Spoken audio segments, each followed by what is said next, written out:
আমার সঙ্গে জুনায়েদ সাকির পরিচয় হয় আমার অত্যন্ত ঘনিষ্ঠ বন্ধু ঢাকা বিশ্ববিদ্যালয়ের ইতিহাস বিভাগের অধ্যাপক ডক্টর আহমেদ কামালের বাসায়। প্রথম আলোচনাতেই আমি তার প্রেমে পড়ে যাই।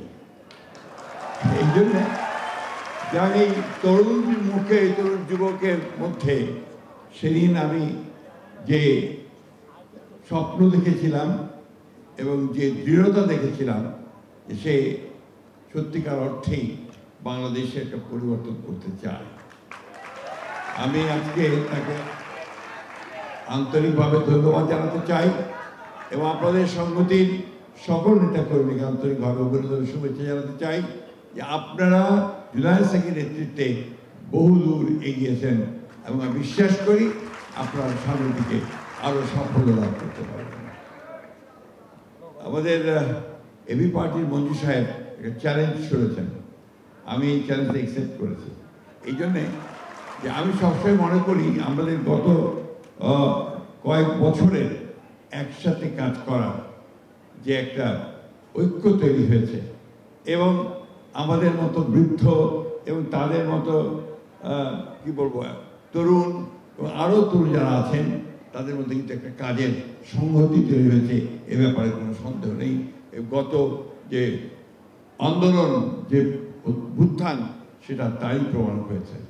আমি প্রায় বলতাম যে কোথায় আমি তো তরুণদের দেখতে পাই না, আমি ঢাকা বিশ্ববিদ্যালয়ের সেই ছাত্রদের দেখতে পাই না, আমি দেখতে পাই না যে একটা অন্যায়ের বিরুদ্ধে ঢাকা বিশ্ববিদ্যালয় থেকে একটা মিছিল বেরিয়ে আসছে। কিন্তু সর্বশেষে আমরা 24শে জুলাইয়ে আমরা দেখেছি সেই শুধু ঢাকা বিশ্ববিদ্যালয় নয় সারা দেশের তরুণরাই অন্যায়ের বিরুদ্ধে রাস্তায় নেমে এসেছে। আজকে এখানে অনেক হতাশা প্রকাশ করেছেন। আমি আমার ব্যক্তিগত জীবনে কোনোদিন হতাশাবাদী ছিলাম না, রাজনৈতিক জীবনে হতাশাবাদী নই, কারণ আমি বিশ্বাস করি যে ন্যায়ের জয় হবেই, সত্যের জয় হবেই। আজকে মানে আবার বলছি, আজকে যে সংকট তৈরি করেছে এই অন্তর্বর্তীকালীন সরকার ঐক্যমত্য কমিশন, আমি বিশ্বাস করি যে এই সংকট কেটে যাবে। এই দেশের মানুষ কখনো পরাজয় বরণ করে না, পরাজয় বরণ করেনি, পরাজয় বরণ করবে না।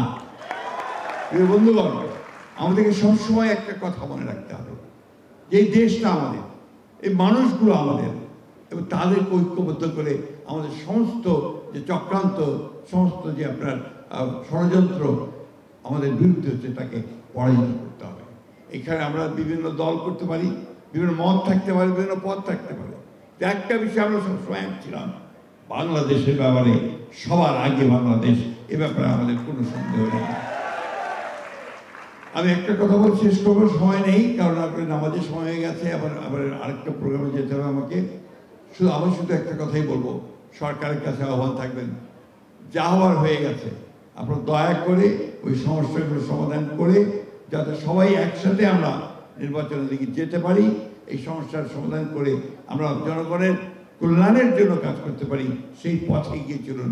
আমরা যেমন অতীতে আপনাদের সঙ্গে ছিলাম, সামনেও আপনাদের সঙ্গে থাকবো, কিন্তু অবশ্যই আপনাদেরকে নিজে এই যে জায়গা তৈরি করেছেন তার থেকে বেরিয়ে আসতে হবে, আপনাদেরকেই অন্য কেউ সেটা করে দেবে না।